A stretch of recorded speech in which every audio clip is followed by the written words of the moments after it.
Vamos a orar, vamos a darle gracias a Dios por este tiempo, que sea Él ayudándonos, dándonos entendimiento, sabiduría. Padre, gracias por esta noche, Señor, por tu palabra. Sabemos que tu palabra es verdad y ella nos ayuda, Señor, nos asiste.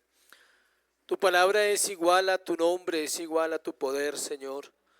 Tu palabra es igual a todo lo que tú eres, santa, perfecta, poderosa, Señor.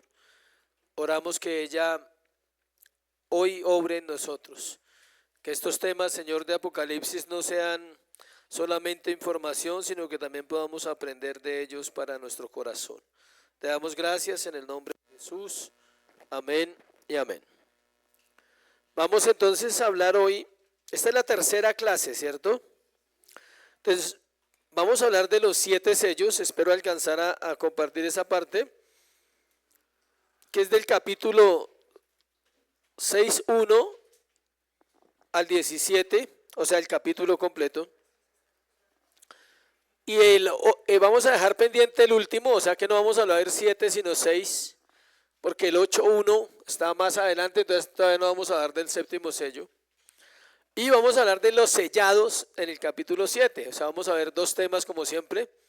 El primero, los 7 sellos, capítulo 6, y el segundo, los sellados, capítulo 7.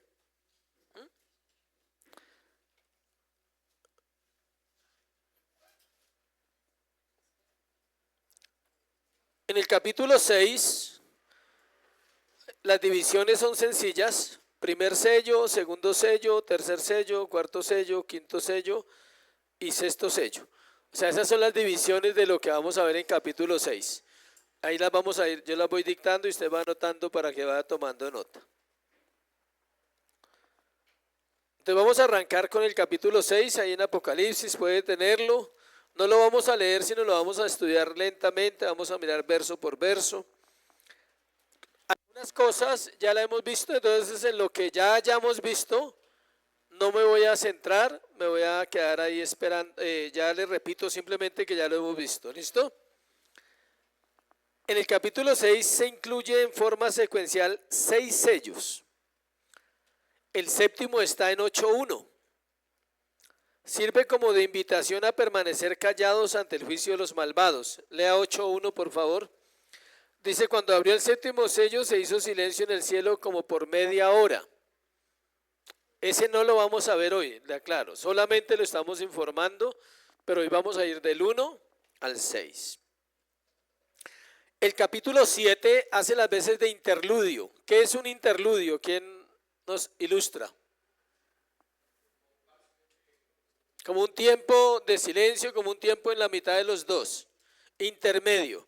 O sea, capítulo 6, 6 sellos. Capítulo 7, interludio o tiempo de ahí de quietud. Y capítulo 8, séptimo sello. Algo curioso es que la sección de las 7 trompetas es igual. 6 trompetas, interludio y luego ¿qué? Séptima trompeta. Eso ya nos da una información y es los paralelos que maneja Apocalipsis. Las 7 trompetas son iguales. Acompáñeme al capítulo de Apocalipsis 11:14 para mostrarle. 10:1, perdón, 10:1.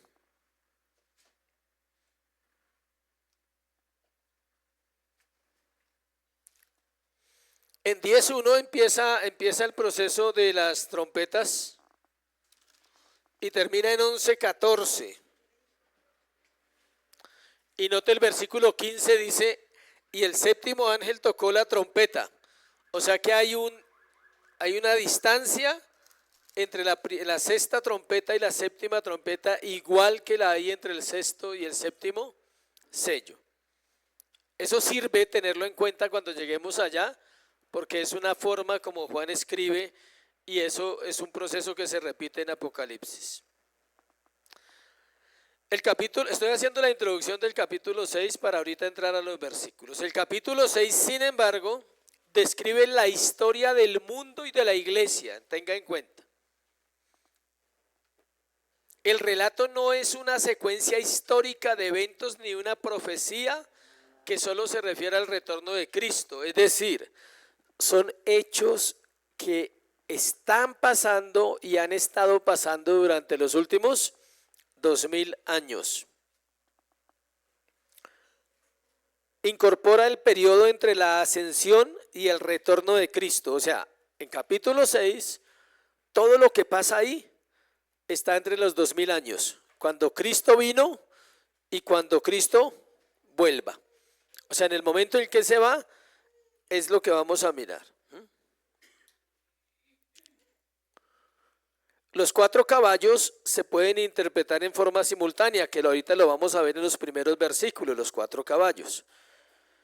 Conquista, guerra, hambre y muerte, los 4 caballos. Conquista, guerra, hambre y muerte. Pregúntese esto. Escuche las palabras: conquista, guerra, hambre y muerte. Esas 4 cosas o eventos son concurrentes en cualquier época. Es decir, en todos los siglos ha habido hambres, ha habido muertes, ha habido guerra, pero también ha habido ¿qué? Conquista. El Señor ha conquistado ¿qué? Almas. Ha ganado almas y ha salvado almas.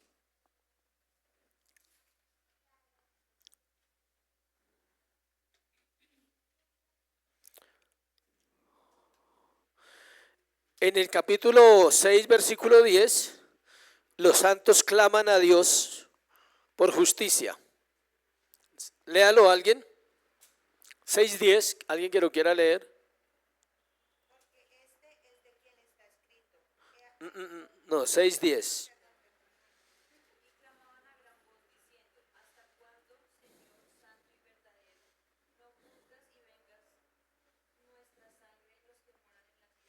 Note que hay un clamor de justicia de los que están en el cielo diciendo, o sea, eso quiere decir, esto ayuda mucho, atento, eso quiere decir que lo que está pasando en versículo 10 está allá y estamos acá. Hay gente acá y hay gente allá, ¿sí? Porque si no fuera así, pues no orarían, no pedirían eso, no clamaban. Si ya todos están allá, pues digamos, ya no clamamos por nadie porque ya no hay tierra. Pero como hay una parte acá y una parte allá, ¿eso en qué nos ayuda? A entender que la historia que vamos a ver hoy, esos sellos, controla toda la historia después de Cristo hasta que Él regrese. Ese es el periodo que vamos a ver.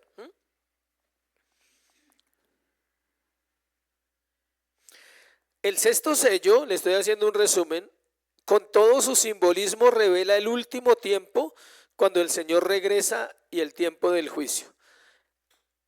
Del 1 al 5 narra todo lo que va a pasar.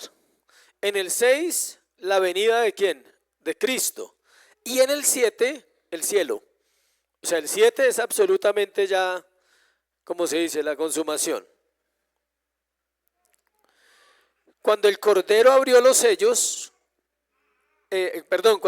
cuando el Cordero abrió los sellos y el rollo, Él está inaugurando el plan de Dios y revela qué va a ocurrir en los tiempos antes de su venida y durante la misma. ¿Sí me explico esa frase?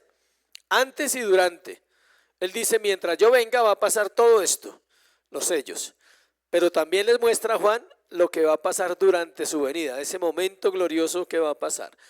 Recuerden que ese paralelo se repite 7 veces en Apocalipsis, con las trompetas, con otras, las copas, los ayes. Entonces, para no demorarnos más, vamos a ir al primer sello. Tome nota así como le dicto. Primer sello, caballo blanco, versículo 2 y 3. Primer sello, caballo blanco, versículo 2 y 3. Estoy yendo despacio para que no me digan que voy muy rápido. Bueno, y para ayudar al entendimiento de estos temas porque sé que son muy complejos. ¿Bien? Primer sello, caballo blanco, versículo 2 y 3. Vamos al 1, versículo 1 al 3, no 2 al 3. sino que el primero hace las veces como de introducción. Vi cuando el Cordero, versículo 1, vi cuando el Cordero abrió uno de los sellos y oí a uno de los 4 seres vivientes decir como con voz de trueno, ven y mira. Entonces lo primero que vio Juan fue al Cordero que abre un sello, y luego hay una relación entre los 4 seres vivientes y los 4 caballos. Cada uno de los seres vivientes está presente en el momento en que un caballo es enviado. Si usted lo lee en el segundo sello, versículo 3, cuando abrió el segundo sello, oía al segundo ser viviente. Versículo 5, cuando abrió el tercer sello, oía al tercer viviente. Y versículo 7, cuando abrió el cuarto sello, oí la voz del cuarto ser viviente. ¿Sí ve? Hay una relación, 4 seres vivientes y los primeros 4 sellos o los 4 caballos que hacen parte de los sellos. Veamos el primero. Miré aquí un caballo blanco y el que lo montaba tenía un arco y le fue dada una corona y salió ¿qué? Venciendo y para vencer. ¿Quién me quiere dar una opinión de ese versículo así, sin herramientas, sin nada, solo con la ayuda del Espíritu Santo, que usted también lo tiene? Entonces puede decir, yo entiendo esto, me parece que es esto. Lea detenidamente. Miré, he aquí un caballo blanco, el que lo montaba tenía un arco y le fue dada una corona y salió venciendo y para vencer. Ya hemos hablado del contexto, capítulo 4, capítulo 5. ¿Quién quiere aportar o opinar algo? Señora Sonia, la veo que está que se habla.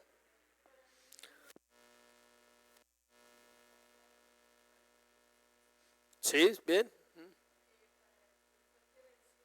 Sí, él es el vencedor, no hay temor de decirlo, es así. O sea, no tengan temor porque si ya leyeron el libro y si ya lo saben, pues en el libro está. ¿Quién más quiere opinar algo más sobre eso? Que pueda aportar. Don Henry.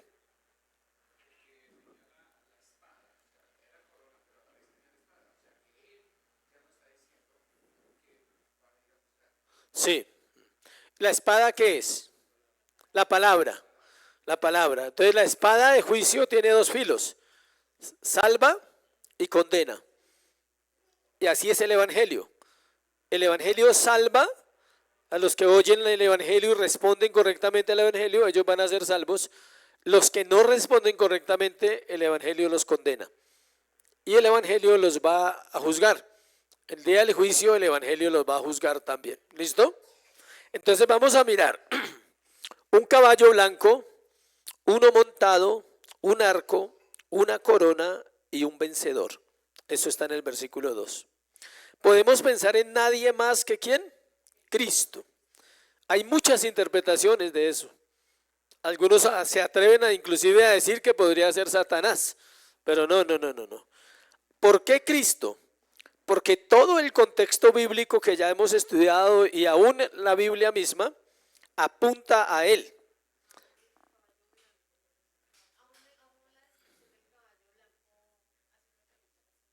Sí, correcto, todo apunta a Él. La interpretación del caballo blanco ha sido objeto de muchas interpretaciones hasta decir que es el anticristo. El autor Hendrickson, que es el libro que ustedes tienen también, nos da 7 razones válidas para afirmar que este primer sello tiene que ver con Cristo y el Evangelio. Entonces, solo las voy a leer. Y el 5.5, ¿quién lee 5.5? Es el primero, 5.5.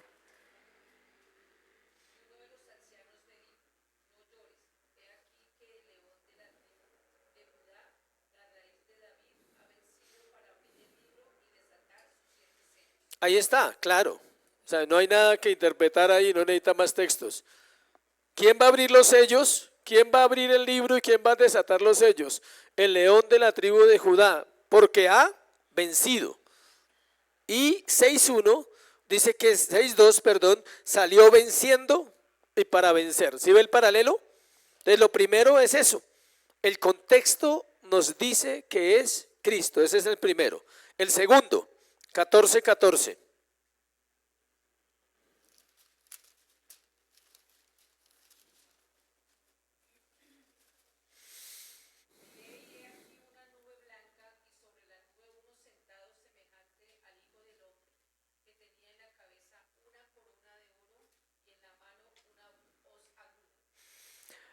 Dice el simbolismo del color blanco en Apocalipsis se refiere a lo que es santo y puro.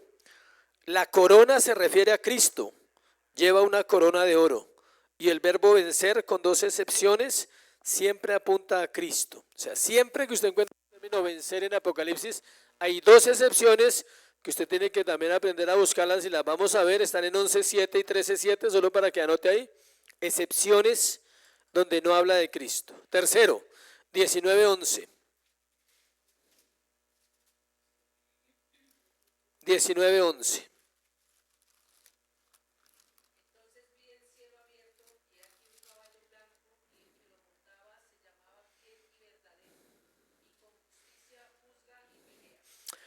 ¿Quién es?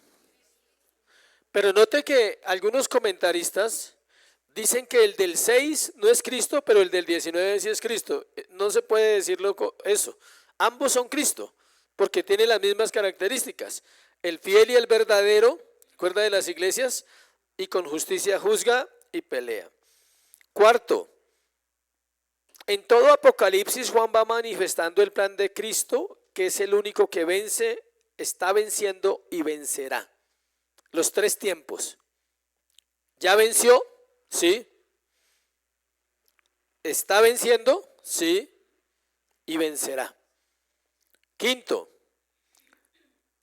los evangelios enseñan que Cristo y la espada que él tiene, lo cual simboliza el jinete, o sea, dice que a él se le da una espada, ya lo vimos ahí, ahorita lo hablamos, esa espada, Mateo 10:34, mejor dicho, para poder mirarlo.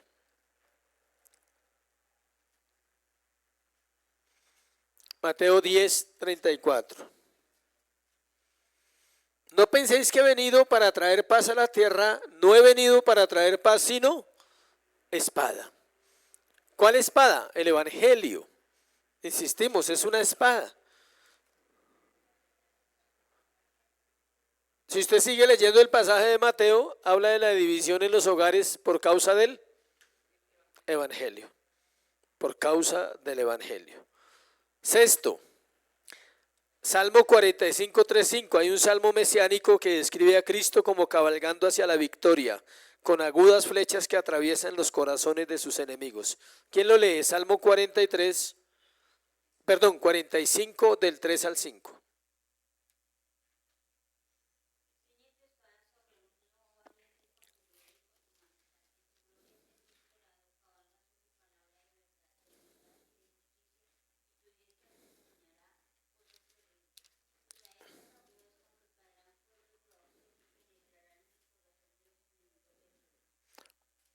Cuando David escribe ese salmo, él está viendo a Cristo y está entendiendo lo mismo que entendió ¿quién? Juan.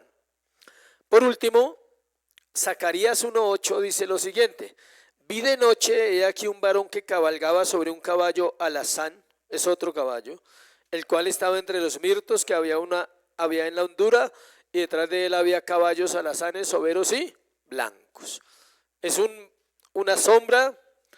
Obvio que hay otra interpretación allí, pero nosotros estamos en Apocalipsis. Pero también habla de caballos, habla de uno montado sobre el caballo. ¿Listo? Entonces, esas cosas, solo para entender que el versículo 2 habla de Cristo. Ya usted sabrá eso toda la vida, que Apocalipsis 6:2 habla de Cristo. Segundo sello. Bueno, aquí un detalle antes de terminar. Dice que salió, o sea, antes de desatar los otros tres sellos, que ya tienen que ver con los juicios, primero el Señor salió ¿para qué? Para compartir su evangelio durante toda esta era. Él está acá. El caballo, él sale en un caballo con su espada, representa que Cristo va a estar durante toda la era cristiana con nosotros.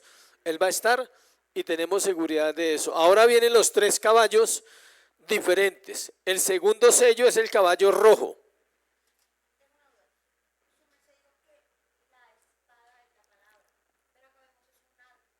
Sí, pero ya, no, ya le digo, acompáñeme a 1:16.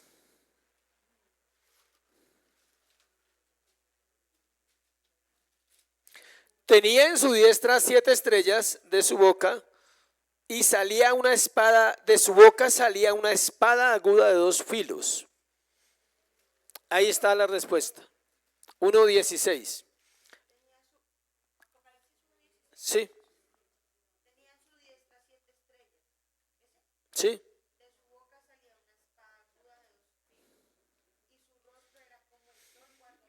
¿Quién es? Cristo.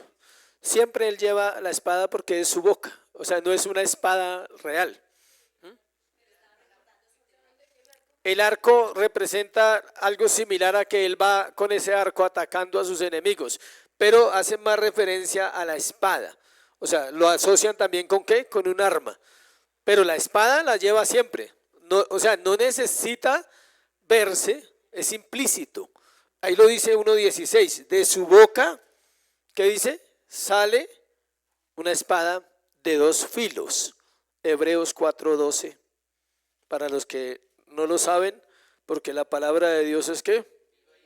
Ah, bueno, ahí está. ¿Y qué? Es una espada de 2 filos, ahí está la respuesta. Ya pasamos al segundo caballo, el caballo rojo.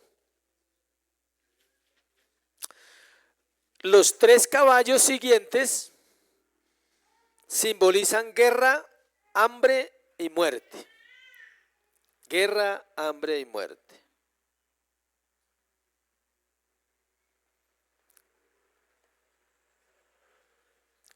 Tengan en cuenta esto, y es que la espada, a propósito de la espada, no solo trae bienestar, también trae guerra, juicio.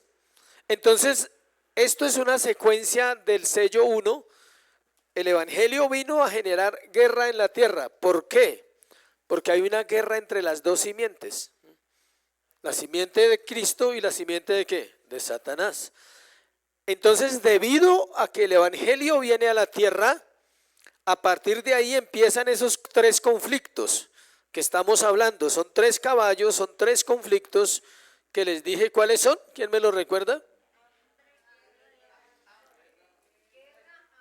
Guerra, hambre y muerte.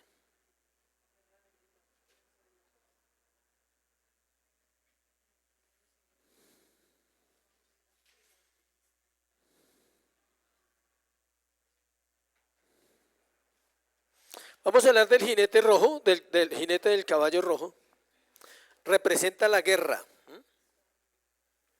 Cuando ve el segundo sello, versículo 3, oía al segundo ser viviente que decía, ven y mira, y salió otro caballo bermejo, que es rojo, y al que lo montó dado poder de quitar de la tierra, ¿qué?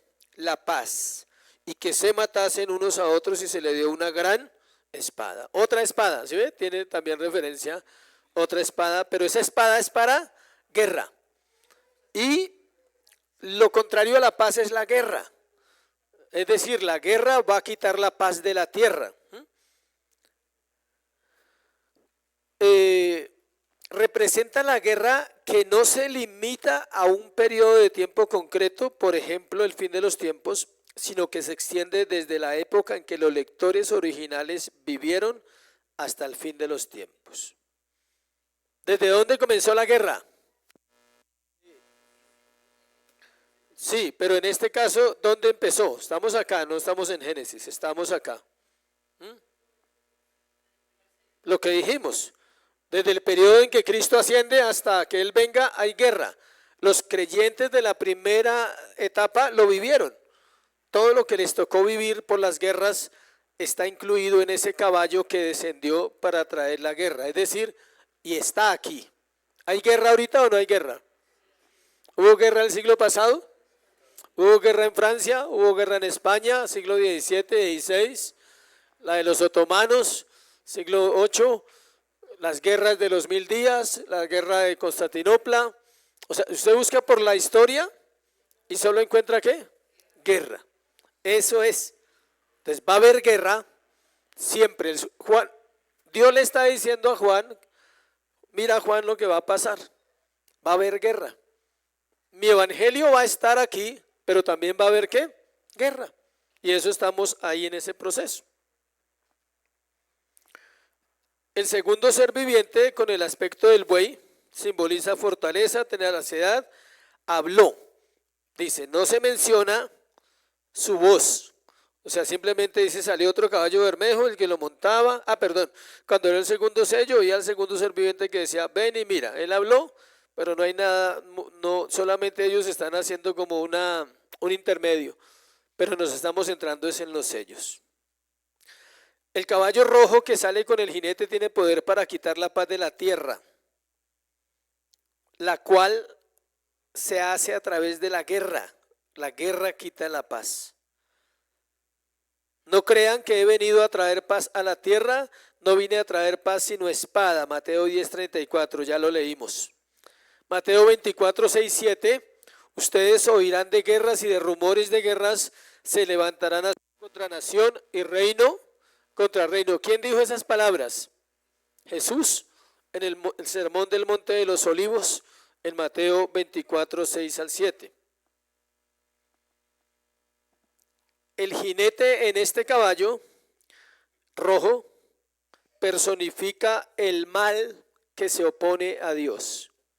¿Se escucha? ¿Qué personifica? El mal que se opone a Dios, a su palabra y a su pueblo. Eso representa ese caballo. El mal que se opone a Dios, a su palabra y a su pueblo. En cualquier lugar donde el mal entre, se pierde la paz. La oposición a la predicación y la enseñanza del evangelio por lo general conduce a conflictos, incluso en las familias. Entonces no estamos hablando de solo de esas guerras, sino de las guerras familiares que vivimos nosotros en nuestros hogares, ¿sí?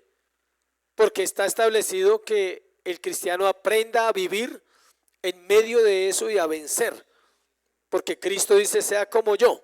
¿Aprenda a qué? A vencer. Ya no con la espada física, sino con ¿cuál? La espada de la palabra. Muy bien, muy bien. Los enemigos de cada cual serán los de su propia familia. Muy bien. Cerremos ese sello entendiendo que el mal por sí mismo no tiene autoridad. Dios lo permite para purificar la iglesia mientras la iglesia está en la tierra. ¿Listo? ¿Alguna pregunta sobre el sello rojo, sobre el caballo rojo y el segundo sello? ¿O avanzamos? Entonces vamos al tercer sello. ¿De qué color es el caballo del tercer sello? Versículo 6.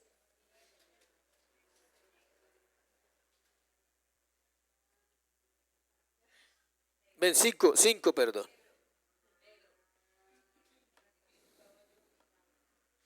¿Qué tiene en la mano? Una balanza. ¿Qué representa? Hambre, hambre, hambre. Entonces, el ser viviente que lo abre es ¿cuál? El que habla es el tercero, el de rostro de hombre. Representa hambruna. Por eso el símbolo es que las balanzas para medir el peso de los alimentos con precios muy exagerados en el trigo y de la cebada. Versículo 5, cuando abrió el tercer sello, oí al tercer ser viviente que decía, ven y mira. Y miré y he aquí un caballo negro. El que lo montaba tenía una balanza en la mano. Y oí una voz de en medio de los 4 seres vivientes que decía, 2 libras de trigo por un denario, 6 libras de cebada por un denario, pero no dañes el aceite y el vino. El kilo de trigo está a 7,000 pesos hoy. Está inclusive se calcula entre 4,000 a 6,000 pesos el trigo hoy. Un denario es el salario de un día. ¿Cuánto está el salario de un día? ¿Quién sabe? 43. Es como si el trigo hoy subiera de 3.000 pesos a 43.000. Estaríamos en graves problemas porque sería una hambre, vendría hambre a la tierra. Note que es tan sencillo pasarlo de allá a acá y así ha estado en toda la tierra. Han habido periodos en la tierra donde ha habido escasez y hambre. Venezuela puede ser un ejemplo. Sí, sí, que la plata no alcanza para nada. Exacto.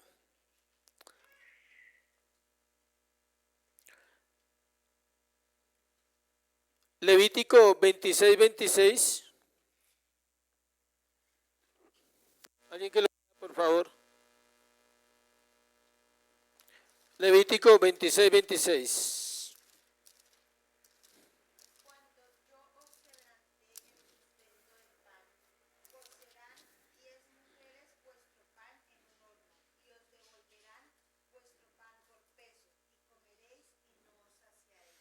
Ahí ya hay un ejemplo de que eso pasó en el Éxodo. Pasó en Abraham cuando hubo hambre. Pasó con Isaac que hubo hambre. Pasó en los jueces.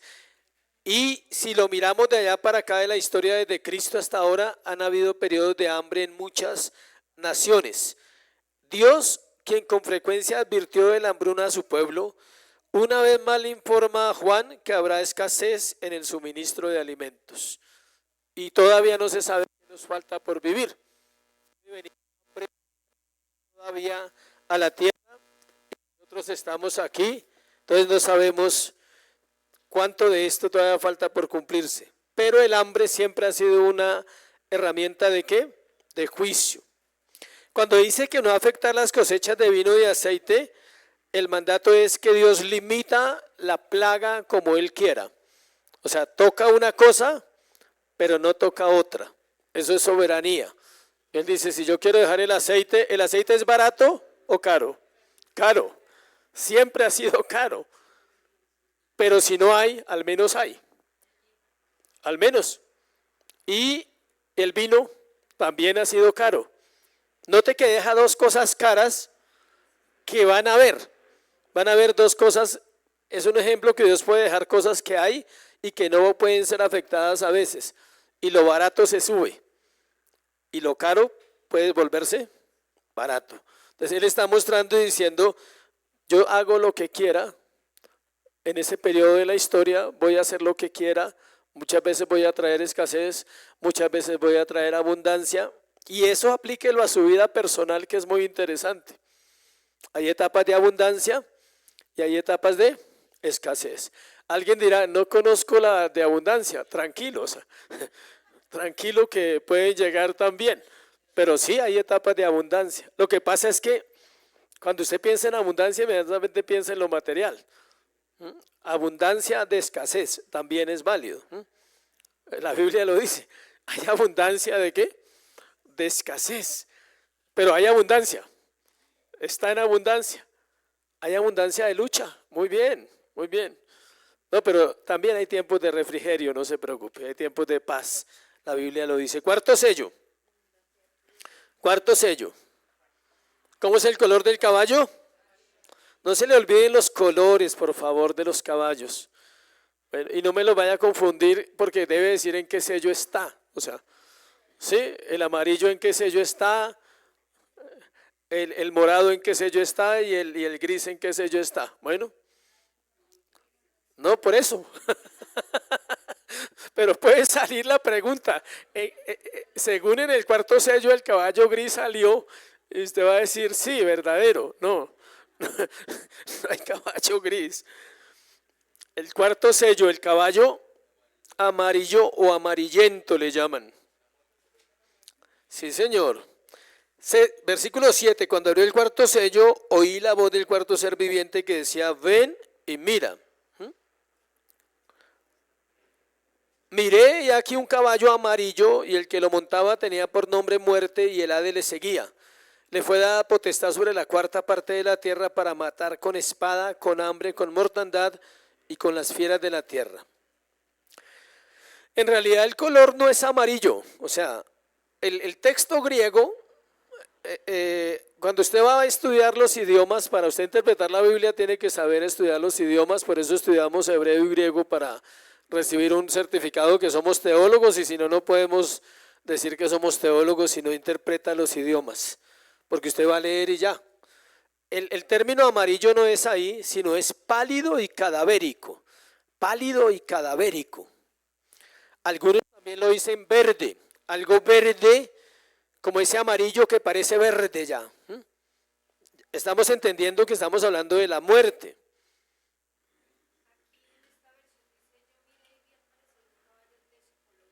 Sí, pálido, está bien, está bien. ¿Qué versión es esa? Contemporánea, sí, está bien esa. Sí, verde, pues imagínense un verde pálido, verdoso, sí. Entonces, está hablando de, es el único que, es el único jinete de los 4 jinetes que tiene nombre. Es el único de los 4 jinetes que tiene nombre. ¿Cómo se llama? Muerte. El alcance de esa muerte es muy amplio. Espada, ahí lo dice.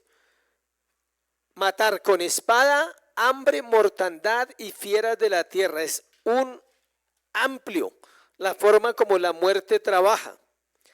Le sigue otro personaje que se llama ¿quién? Hades. Hades. Tanto muerte como Hades representan el fin de la vida. Hades recoge los muertos y los lleva a un lugar de ¿qué? Tormento. O sea, la muerte va pasando, es sencillo. Van los dos. La muerte pasa y el otro recoge. Ya, no tiene mayor ciencia.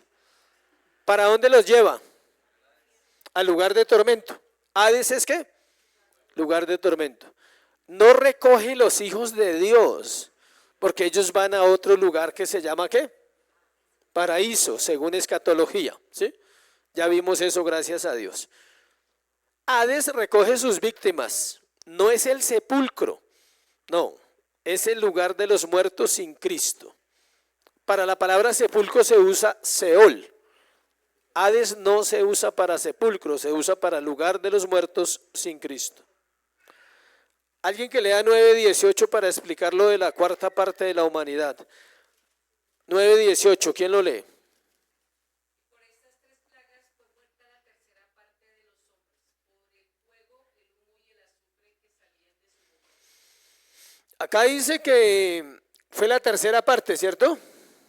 Y donde estamos en 6:8 dice que la 4ª parte. Entonces, una 4ª parte de la humanidad muere. Juan está hablándonos de esto, pero se está acercando el juicio final. ¿Por qué? Porque pocas veces ha muerto tanta gente en la tierra. 4ª parte de la humanidad. Sin embargo, a través de la historia hay momentos en que sí han habido esas mortandades.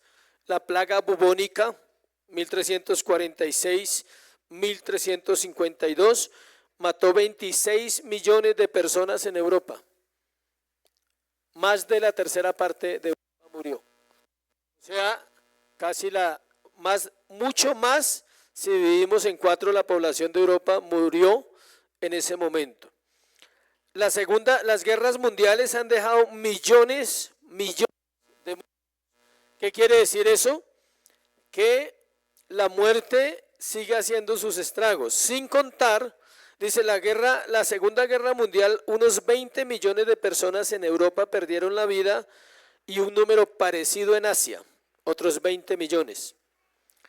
Muchas personas mueren todos los días de forma accidental, de enfermedades comunes, por la vejez, en guerras, en conflictos, en hambres, en epidemias, en homicidios, en abortos. Todos los días mueren miles y miles de personas. No sé si usted algún día se pone a pensar, hoy, ¿cuántas personas murieron? de 8.000 millones de personas hoy. Le aseguro que son miles. Y uno se entera de uno por las noticias, por ahí, que un accidente. Pero hoy murieron miles. ¿Debe llegar a qué? A millones de personas que pueden morir. Si sumamos todas las causas de muerte posibles en la tierra, mueren millones de personas.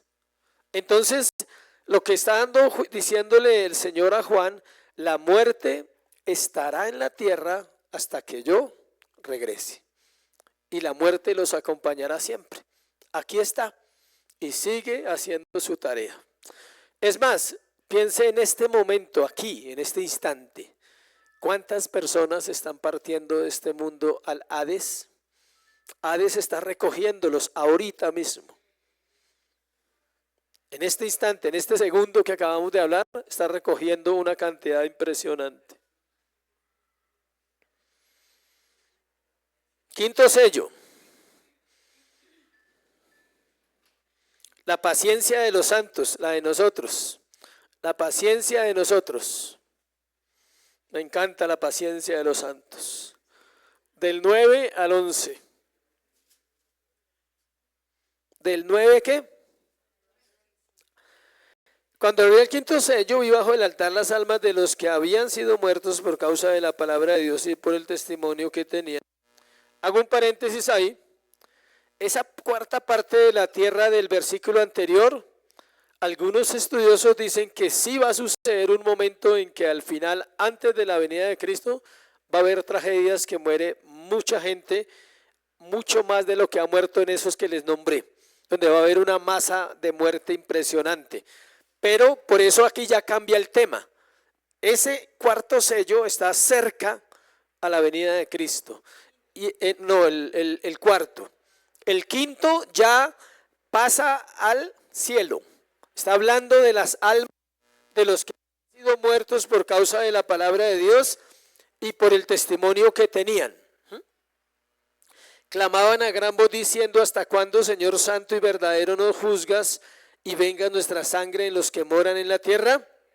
Y se les dieron vestiduras blancas, se les dijo que descansasen todavía un poco de tiempo hasta que completara el número de sus consiervos y sus hermanos que también habrían de ser muertos como ellos.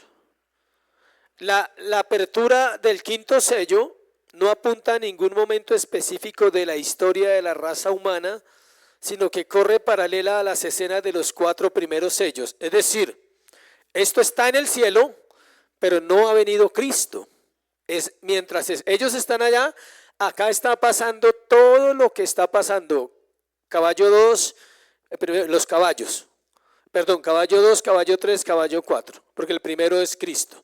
Entonces, esos 3 caballos, está desarrollándose todo eso en la tierra y en el cielo también se está desarrollando una vida eterna.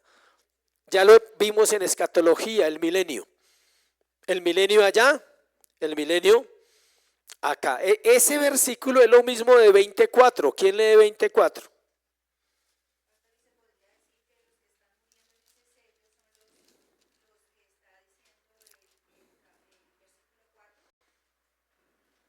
¿En cuál sello?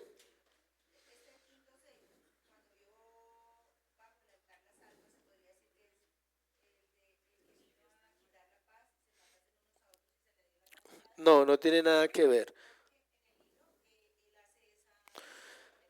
Pero es que aquí está hablando de los muertos, pero no de los muertos en Cristo. Y aquí no está hablando de muertos porque dice: cuando abrió el quinto sello, vi bajo el altar las almas de los que habían sido muertos. O sea, de los que han muerto en toda la historia mientras se está desarrollando aquí. Todas estas cosas, allá hay personas que están llegando continuamente.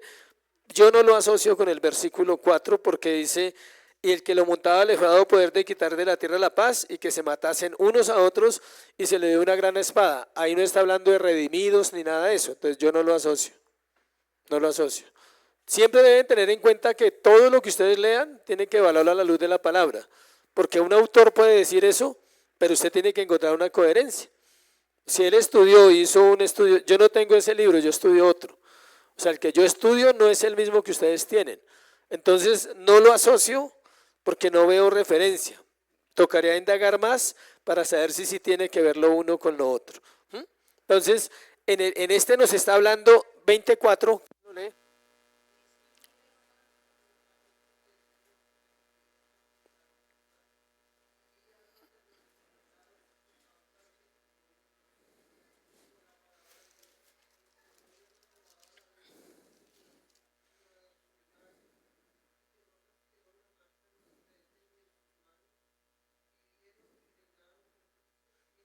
Ahí habla lo mismo, de almas, almas, no hay cuerpos, almas.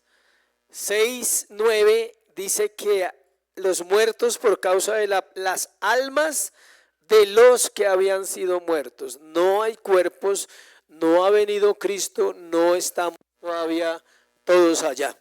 Simplemente, igual que 24.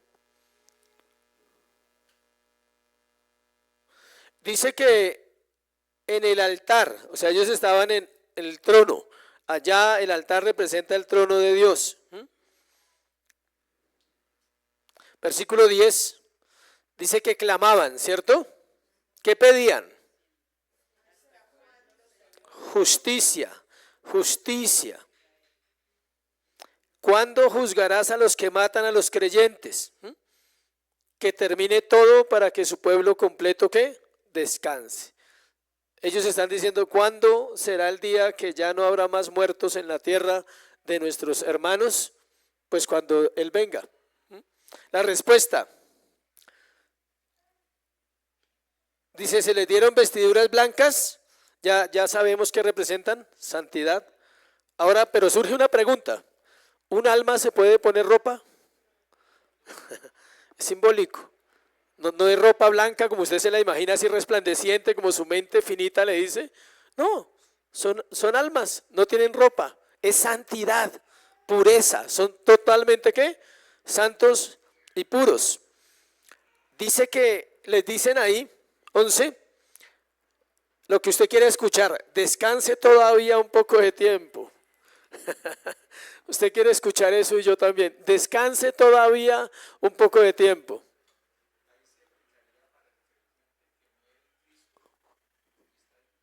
Sí, Señor, está en el paraíso esperando.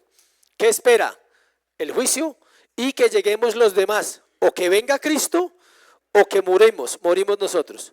Cuando usted muere, se une allá, se une a ese clamor y empieza a entender, ay, claro que a uno le preocupa que eso se acabe rápido allá.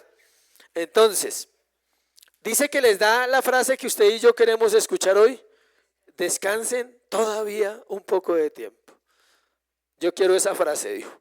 Hasta que se completara el número de sus consiervos y sus hermanos que también habían de morir, de ser muertos como ellos. Sexto sello. Después de este.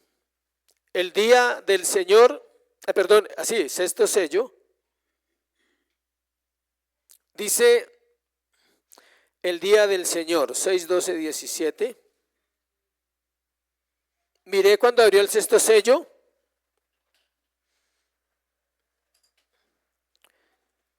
Y aquí hubo un gran terremoto, el sol se puso negro como tela de silicio, la luna se volvió toda como sangre, las estrellas del cielo se cayeron sobre la tierra, sobre la tierra como higuera deja caer sus higos cuando es sacudida por un fuerte viento. El cielo se desvaneció como un pergamino que se enrolla y todo monte y toda isla se removió de su lugar.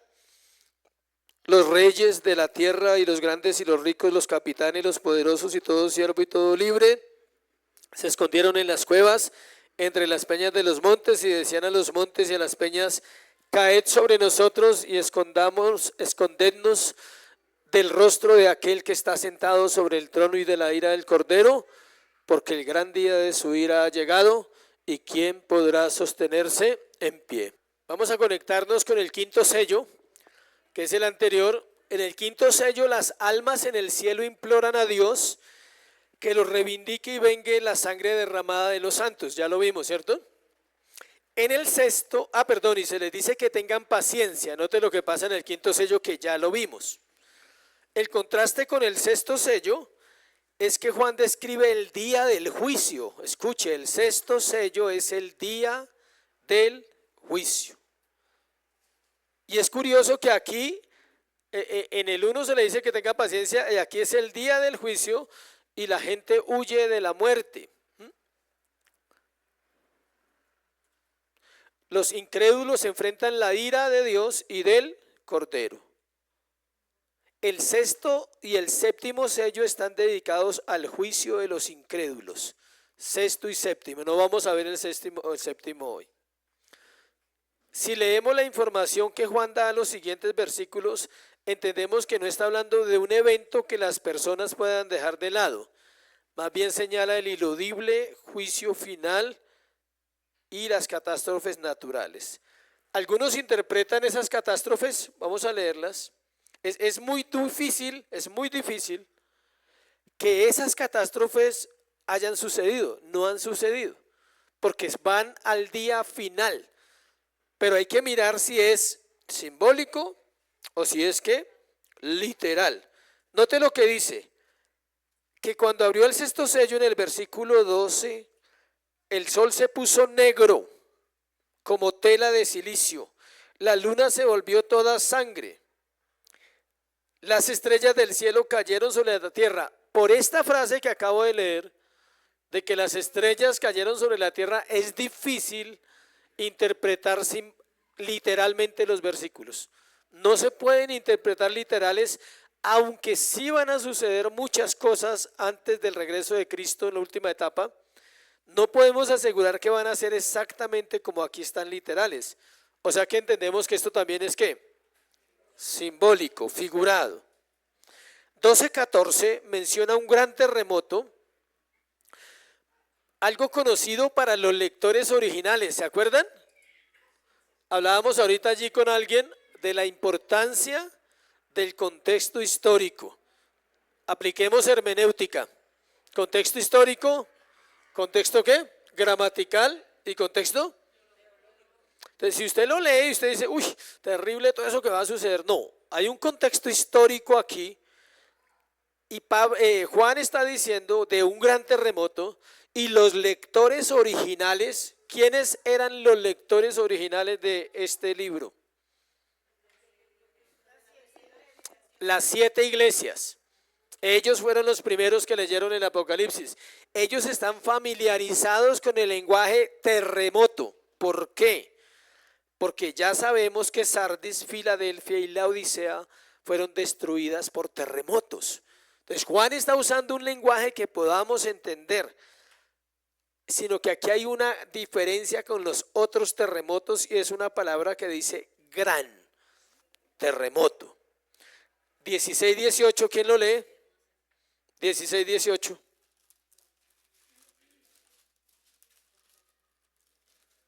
Entonces hubo relámpagos, voces y truenos y un gran temblor de tierra. Nunca antes desde que la humanidad existe, había habido un terremoto tan grande. Note que aquí usa otras palabras. Ya dice que nunca antes desde que la humanidad existe había habido un gran terremoto. Ahora, un terremoto de esa magnitud, como la Biblia está describiendo, cambiaría la geografía de la tierra. Inmediatamente cambian las montañas, todo cambia. Sí, señor. Miremos Ageo 2, de 6 al 7, ¿quién lo lee? Encontramos una descripción útil que habla del día del Señor. Atentos. Eso solo puede pasar en el último día de la historia, no más. Sí, Ageo 2 del 6 al 8. Ageo 2 del 6 al 8.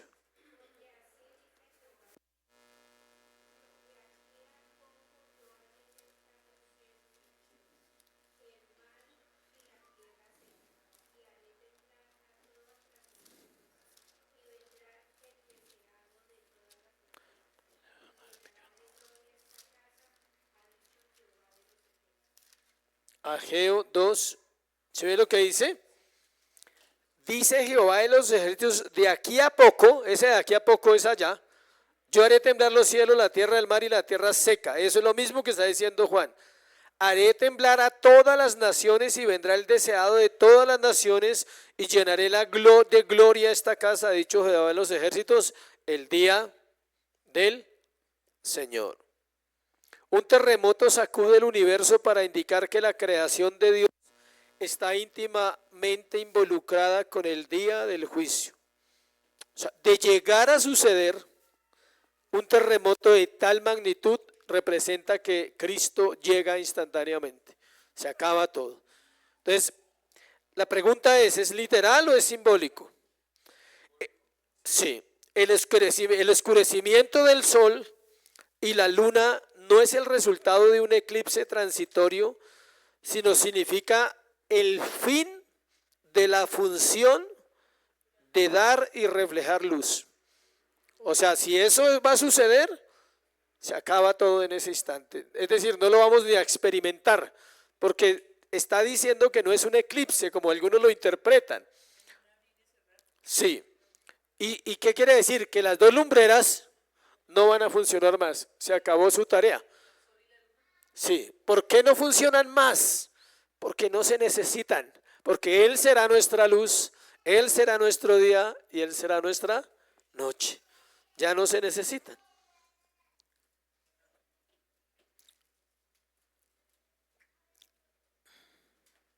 No fue la luz, sino las tinieblas las que dominaban en el principio de la creación, y así será para los no creyentes cuando llegue el juicio. Mire cómo se repite la historia. En Génesis, todo era ¿qué? Tinieblas. Y Dios creó la luz. Al fin del mundo, Dios quita la luz, la esperanza para los perdidos. Y ellos entran ¿a dónde? A las tinieblas. ¿Se ven los paralelos de Génesis y Apocalipsis? Ahora, mire lo que dice acá. Las estrellas que caen del cielo, pero hay otra frasecita ahí debajo. Las estrellas del cielo cayeron sobre la tierra, pero pone una comparación. Como la higuera deja caer ¿qué? Los higos. Se compara con higos verdes que el viento sacude de los árboles. La imagen es de las estrellas que caen. La realidad, escuche, es un desplazamiento completo de las estrellas en el espacio. No es que caigan, es que se van a desplazar. ¿Por qué? Porque hay cielos nuevos y tierra nueva. Una sola estrella que caiga a la tierra, desaparecemos. Son más grandes que la tierra, ¿sí sabía? Sí.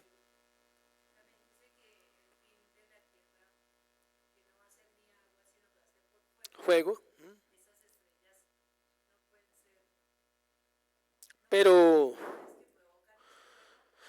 científicamente está demostrado que las estrellas son demasiado grandes. O sea, se pueden percibir, el ojo humano puede percibir 2500 estrellas en la noche máximo. Y son millares de millares. Si cayeran las estrellas no tiene sentido, no. Porque sería aniquilación. Y no es aniquilación, acuérdese.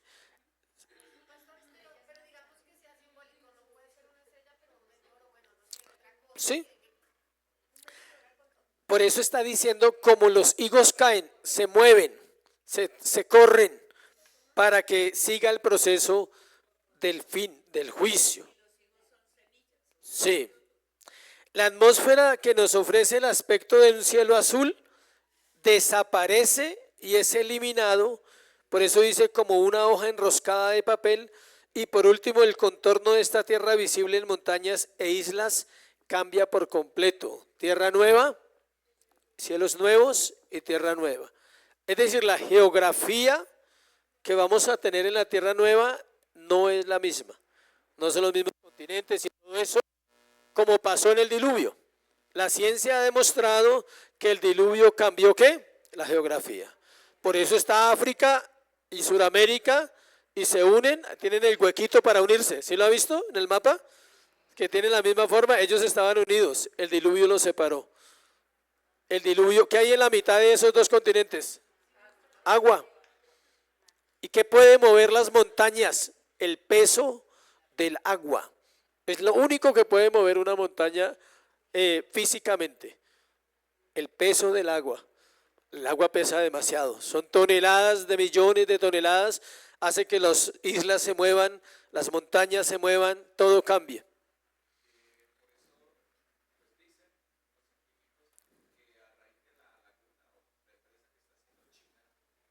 Ah, sí, sí, sí, hay una noticia sobre eso, que están usando mucha agua y van a inclinar la tierra un poquito, unos milímetros.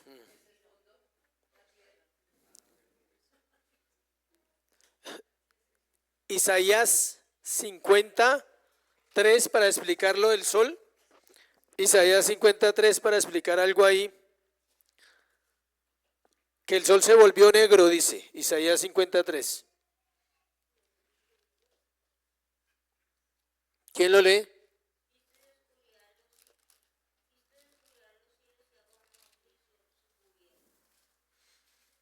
Visto de oscuridad, ¿qué? Los cielos, y hago como silicio su cubierta. ¿Qué representa? Dice Apocalipsis 6, versículo, ya le digo.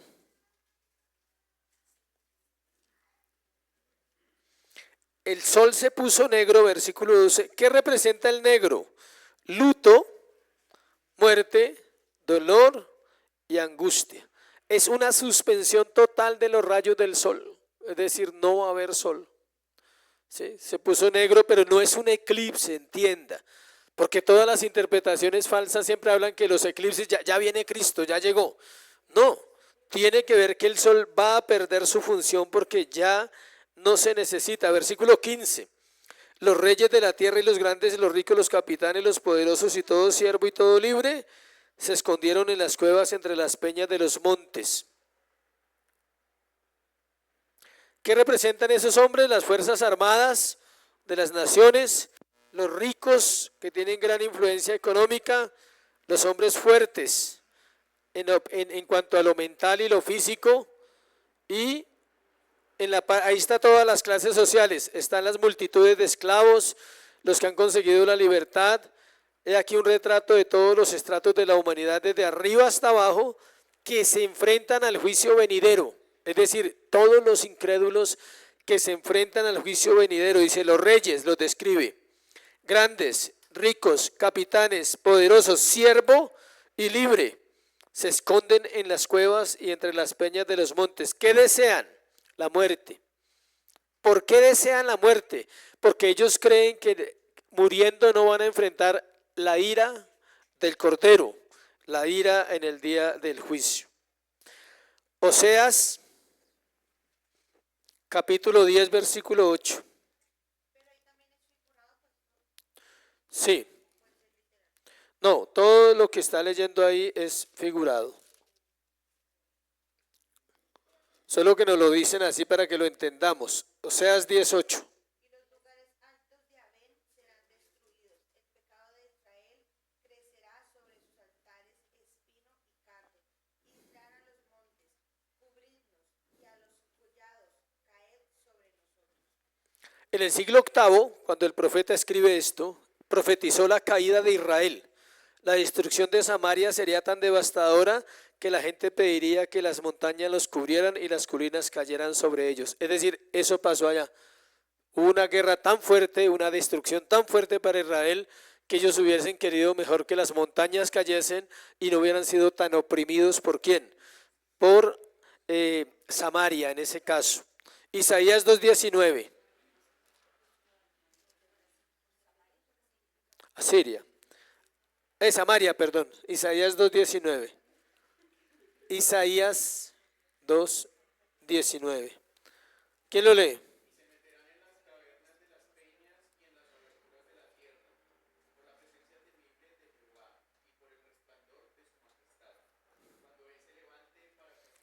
Ese es el día del Señor que el profeta también está hablando. Cuando el Señor iba para el camino al Gólgota, citó las palabras de Oseas cuando le dijo a las mujeres que por qué lloraban, ¿se acuerdan? Dijo, no lloren por mí, o sea, no lloren, lloren por la generación que queda, porque estaba profetizando la destrucción de Jerusalén en el año 70. El año 70 pasó un apocalipsis, un pequeño apocalipsis. ¿Para quién? Para Israel. Fue destruido. ¿Cómo debemos entender la ira del Cordero? En el 6:17. En el 6:17. ¿Cómo debemos entender esa ira?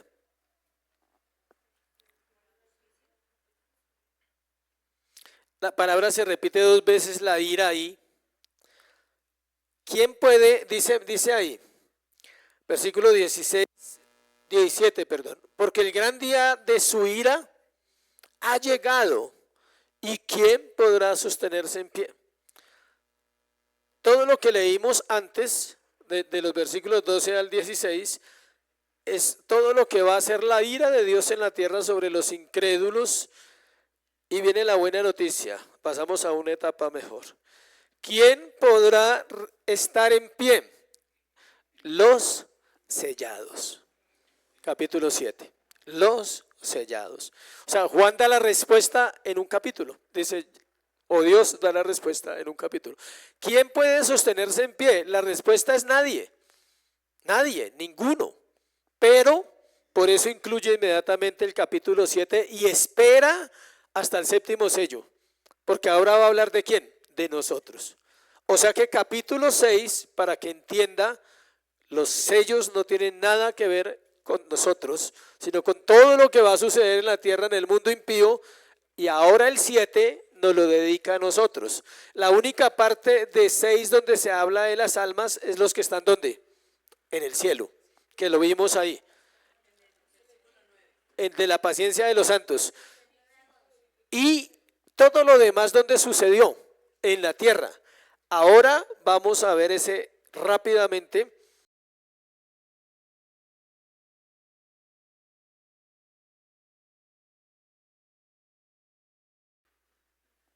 El capítulo 7. Sí, capítulo 7, interludio de los santos se llama. Interludio de los santos. Tiene 3 partes, tome nota ahí. Tiene a los 144,000 sellados, que es del 1 al 8. Tiene la gran multitud del 9 al 12 y tiene una entrevista del 13 al 17. Los 144,000 sellados del 1 al 8, la gran multitud del 9 al 12 y una entrevista del 13 al 17. Ya les dije que hay una pausa entre 6º y 7º sello.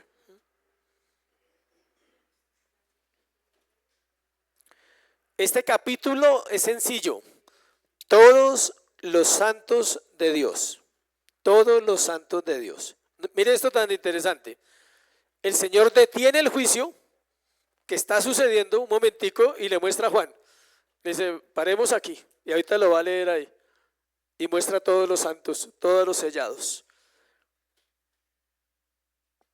Ahí lo dice, después de esto vi, o sea, él para ahí, 4 ángeles de pie sobre los 4 ángulos de la tierra y que detenían los 4 vientos de la tierra para que no soplase viento alguno sobre la tierra, ni sobre el mar, ni sobre ningún árbol. Quieto, todo queda quieto, toda tormenta se detiene, todo juicio para ahí. ¿Para qué para?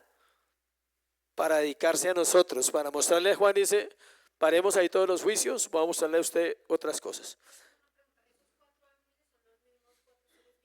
No, estos son diferentes. No, porque no, es otra categoría de ángeles. Recordemos que el capítulo 4, ¿qué significa? ¿Quién me recuerda? No. Ya lo dije en las otras clases. El número 4, ¿qué significa?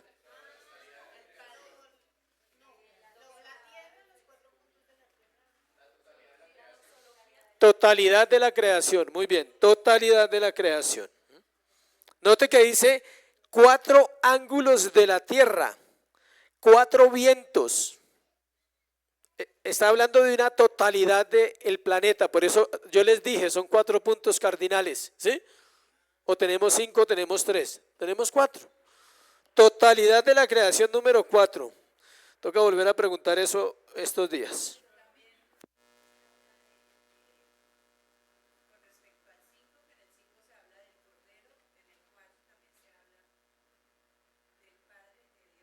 El trono, el 4, capítulo 4, trono de Dios.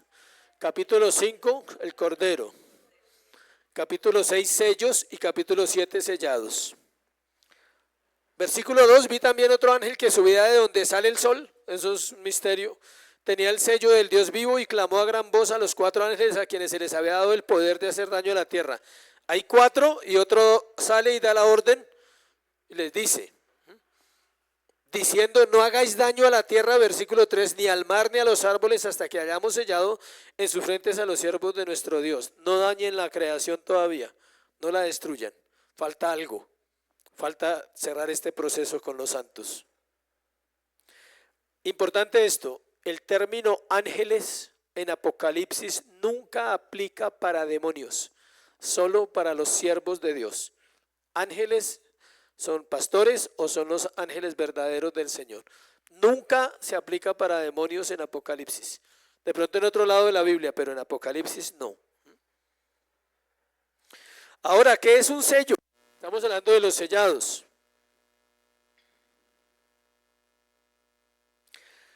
Hendrickson hace un comentario sobre eso, William Hendrickson, y dice que es lo más precioso bajo el cielo, y luego presenta 3 funciones del sello. Primero, impide alterar, un sello impide alterar algo. Segundo, garantiza la propiedad. Y tercero, certifica que es auténtico. O sea, 3 cosas hace un sello: impide alterar, garantiza la propiedad y certifica que algo es auténtico. ¿Cómo se marca a los siervos de Dios con un sello? Quiero volver a recordarles a todos, porque algunos de pronto no lo han escuchado, que no va a haber ninguna marca literal o física. No van a marcar a la gente, eso es especulación de las televangelistas y de las redes. No hay marca. No es como el ganado que le van a poner la marca en la frente y en el no. Ni para unos ni para otros. Ya estamos marcados. Ya. Ya vamos para allá, un momentico. Ya vamos a mirar qué son los sellos, cómo se marcan los siervos de Dios con un sello. Ezequiel 9:4.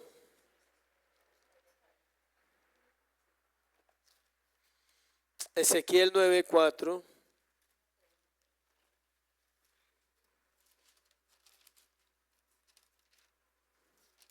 Dice, le dijo Jehová, pasa por en medio de la ciudad, por en medio de Jerusalén, y ponles una señal en la frente a los hombres que gimen y que claman a causa de todas las abominaciones que se hacen en medio de ella. Todas las personas en el periodo del juicio del día final que vimos antes van a ser exterminados, menos los que tengan la marca en la frente del Señor. El símbolo del pueblo de Dios, escuche, es la señal invisible de Padre y del Cordero, Apocalipsis 14:1. Estaban preguntando cuál es la marca. Después miré y he aquí el Cordero estaba en pie sobre el monte de Sión, y con él 144,000 que tenían el nombre de él y el de su padre escrito en la frente. Esa es la marca, el nombre de Dios, del Hijo y del Cordero, del Padre. Esa es la famosa marca que tanto la gente dice que van a marcar. No van a marcar a nadie. Están marcados en su mente, en su frente, espiritualmente. No es que aquí le escriban Jesús y Jehová, no. Sí, porque no falta el que está esperando que le tatúen ahí. No, es espiritualmente, usted es de él, le pertenece. ¿Está claro o no está claro el 14:1? O sea, si usted quiere pensar otra cosa, tiene que orar. Pero ahí está claro que están, dice, y coincide con el número. Los mismos 144,000 que Juan vio, que es simbólico, y el nombre de su padre escrito en la frente. ¿Listo? a los que querían saber cuál es la marca y cómo se marca. 13:16, alguien que lo lea. Además hizo que a todos, grandes y pequeños, ricos y pobres, libres y esclavos, se les pusiera una marca en la mano derecha o en la frente. Acá es la otra marca, los de Satanás. Si los hijos de Dios tienen el nombre del Padre y del Hijo en la frente, entonces, ¿qué tienen los otros en la frente? El nombre de Satanás. No dice Satanás, tranquilo. Espiritualmente, su naturaleza, su corazón, son hijos del diablo. Son hijos de mentira, homicidas. Dice ahí. Hay otro listado: los mentirosos, los borrachos, los hechiceros, los adúlteros, los que se echan con varones. Todos, si no se arrepienten, ¿se pueden arrepentir? Claro. Son hijos, están marcados. Alguien hacía esta pregunta: ¿puede estar alguien marcado y le quitan la marca? No. Si es salvo, ya está marcado, aunque esté en el mundo, ya está marcado por la elección, por lo que dijiste. Pensé que estabas ahí, por la elección. Por eso están ya marcados. No es que lo marque el día que usted vino a la iglesia, no. Ya está marcado, o sea.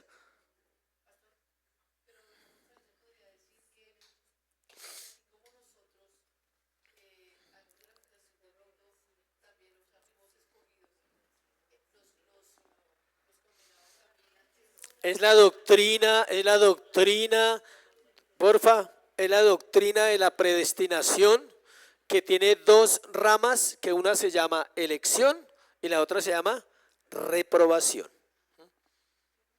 Si yo tengo estos dos cositos acá, yo tengo estos dos y me voy a sonar, ¿sí? Yo escojo uno, pero al otro no le hice nada, simplemente escogí este. Entonces Dios escogió a uno y a esto los dejó en su naturaleza pecaminosa y morirán por esos pecados. Y la pregunta: ¿por qué los otros no morirán por esos pecados? ¿Por ellos? No, porque Cristo pagó en la cruz del Calvario. Es otro tema, el tema de la elección. Entonces, el cristiano es sellado en triple sentido, escuche. El Padre lo ha sellado porque el creyente disfruta de la protección del Padre. El Hijo lo ha sellado porque lo ha comprado y lo ha redimido con su sangre preciosa. Y el Espíritu lo ha sellado porque da testimonio que somos hijos de Dios. Él es el principal. Él es el que más... Él es casi el sello del cristiano. Sí. El Hijo porque nos compró. Y el Espíritu Santo es el que nos sella. Es lo mismo que ustedes han escuchado en teología, sino que todavía no lo asocian. El Padre planeó, el Hijo ejecutó y el Espíritu Santo aplica. Es lo mismo. ¿Sí? Ahora, note lo que dice ahí. Capítulo 7, ya para terminar. Dice 4, versículo 4, y oí el número de los sellados. O sea, Juan sí supo cuántos eran, pero nos da un número simbólico porque no puede decir. Él oyó el número. Él no dice, y oí el número de los sellados. Esto nos da otra verdad. Hay un número cerrado. No aumenta, no disminuye. Ninguno se puede perder de los salvos. Y ninguno de los que no son salvos pueden venir a la salvación. Esta doctrina es la que diferencia entre un evangelio y otro evangelio. Esa es la doctrina que determina si usted está en una iglesia de sana doctrina o no. Exactamente, Lázaro. Lázaro es el mendigo, ¿sí? Y rico, y dice que el rico está en el Hades y Lázaro está en el paraíso.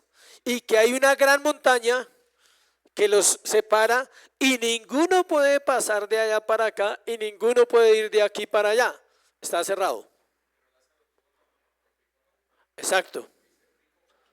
Sí, rico y ya. Entonces, Dios tiene determinado quiénes para cada caso. Digamos que vamos a dejar hasta ahí por tiempo, nos quedaría pendiente del 9 al 12, la segunda visión. Oiga, Apocalipsis 7 tiene dos visiones, vimos una nomás. Ahí para abajo ya está la lista de los 12,000, no tiene mucho que ver con nosotros. Hay muchos detalles, un detalle no, hay muchos detalles, pero no alcanzo a compartirlos. Dentro de 8 días los vamos a compartir.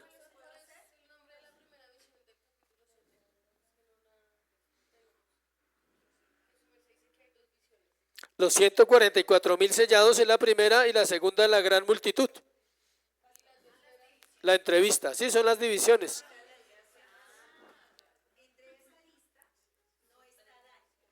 Ah, sí, lo explico dentro de 8 días. Acá lo tengo, pero no lo puedo explicar ahorita. No está Dan y no está Efraín.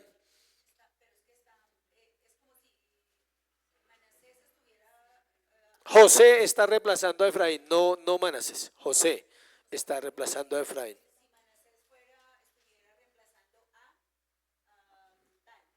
José está reemplazando a Efraín y el otro está reemplazando a Dan. Porque eran hijos de José. No, hay una razón bíblica por qué no está Dan. Porque lo quitaron, porque la embarró. Pero acá tengo los textos, pero no alcanzamos por tiempo porque se nos hace tarde y creo que es justo hasta ahí. Entonces nos queda cerrar esa parte, por favor, y nos queda la visión del 9 al 17 que habla de la gran multitud. ¿Listo?